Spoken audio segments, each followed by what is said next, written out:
So, do you have a God given anointing that's just being hidden? And if so, how do you kind of connect with that and really walk out your life with that anointing? So, hey guys, we are going to be talking about 3 things that keep your anointing hidden. If you don't know me, I'm Dr. Ashley. I'm a general pediatrician, and I love talking about marketplace ministry. Basically, the idea that God has called you to your job and wants to help you do it and do it well. So, today we're talking about the 3 things that get in your way. So the first one, I think, is not having a vision. Not having a vision, I think, is pretty common, to be honest with you. I mean, not all of us know exactly what we want to do.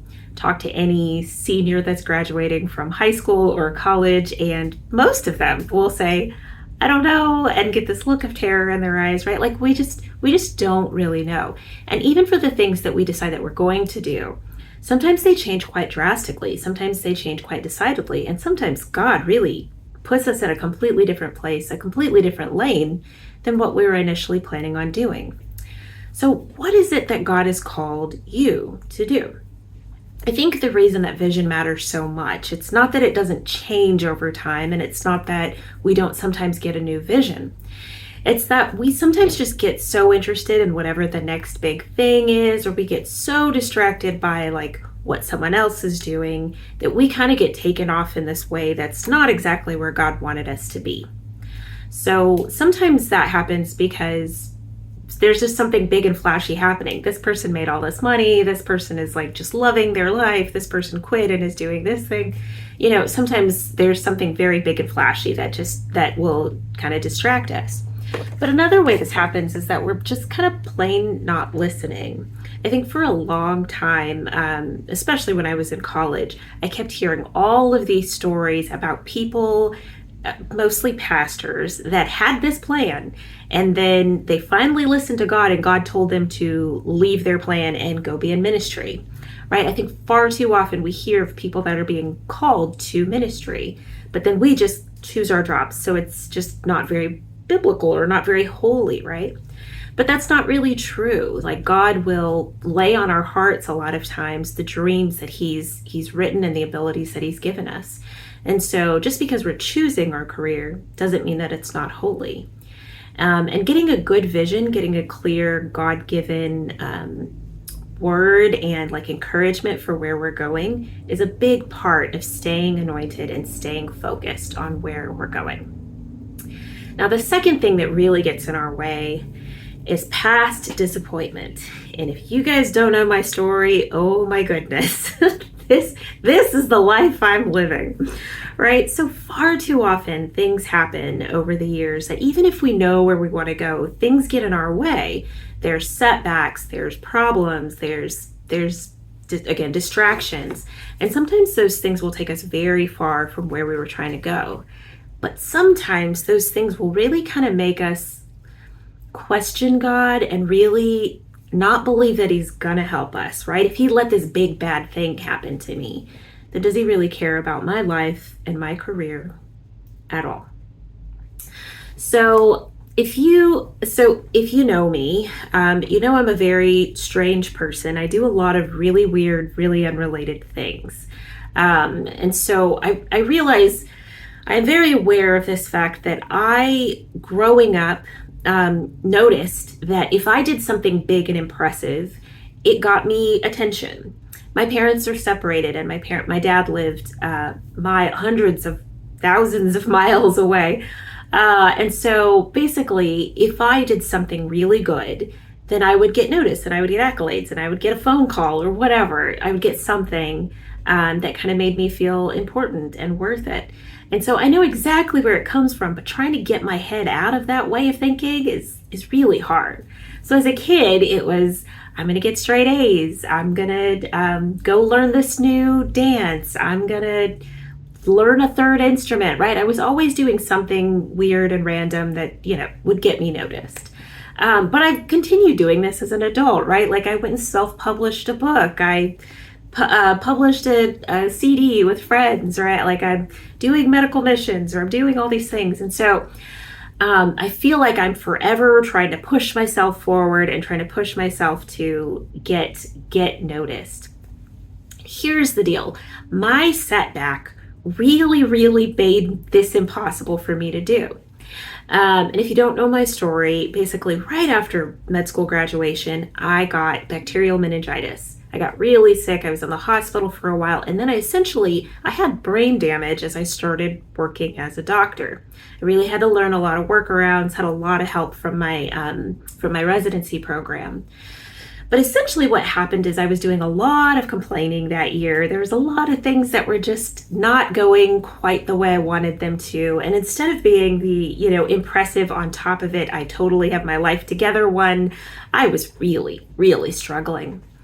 So I specifically remember calling my cousin because my cousin, oddly enough, had meningitis as well. And he was way sicker than I was. He was like in a coma for 2 months. He was bad off.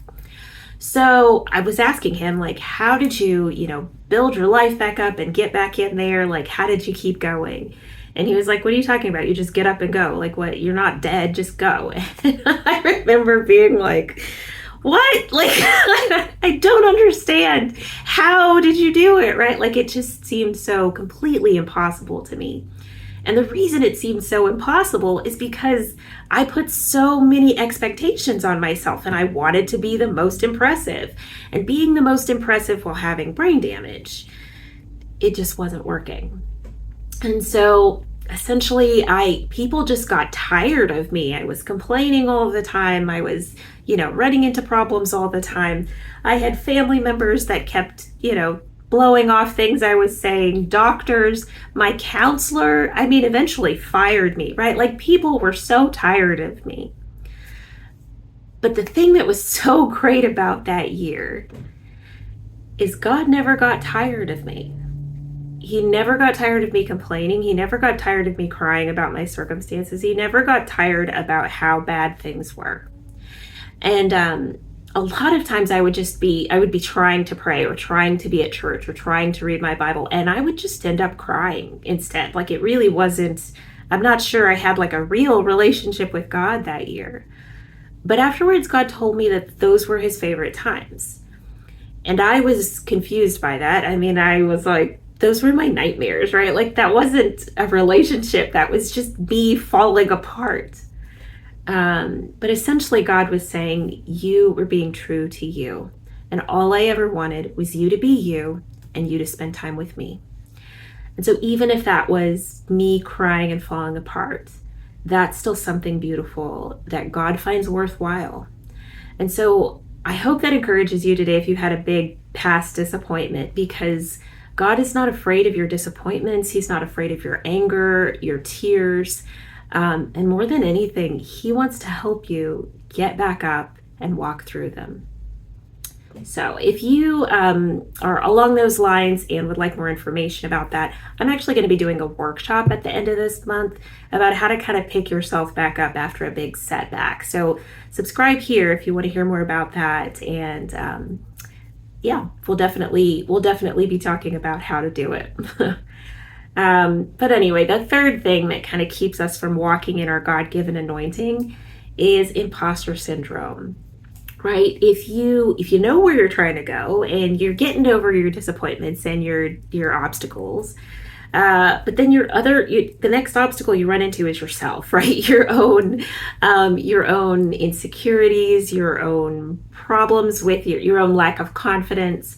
And kind of just feeling like you maybe shouldn't be where you are, and you maybe just don't deserve it, right? So this is a common thing for everybody in medicine to walk through. How do you find some confidence, even when you're not perfect, right? And so I've actually got a handout on this. So if you are looking to get the anointing you want and to lay down your confidence and build it on God and not on how perfect you can be, definitely check the links below, and you can get a handout on that.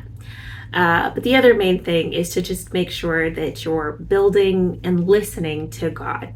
All of these things that I described, all three of these problems really come down to we want to depend on ourselves and we don't want to listen to what God has to say. It's easy to say and a lot harder to do, right? Because we know what we want and we know where we're going. But sometimes it seems like God is off in some other stratosphere and go in a completely different direction. And so a lot of times, really finding our God-given anointing requires us to listen to him. Sometimes, yes, he will take us around like a literal mountain, but he knows our hearts. He knows the gifts and the abilities he's given us, and he knows exactly how to get us there, and to do it not just in our own strength, but to give us the blessings and the help that we need. I love how the Bible has story after story of people who are working in the secular world, like David or Esther or Paul or Peter, people who are doing these things, their regular everyday job, and then get these incredible stories, these incredible anointings, this incredible, like, miraculous level help, walking out the very thing that God has called them to do. How do we get that anointing in our own lives? Does God still do that today, or was that just a, Bible time thing? No, of course God gives us. He's the same yesterday, today, and forever. So of course God can give each and every one of us the same anointing that he would have given to them. But first, that requires us to take the time and listen to what he has to say. Again, we got to get our own disappointments. We got to get our own confidence. We got to get our own strengths and stress out of the way and just take some time to listen. What is it that God is telling you, and what is it that he wants you to do next? So follow along here. We'll keep talking about this and how you can rise above and move forward in your life. Have a good one.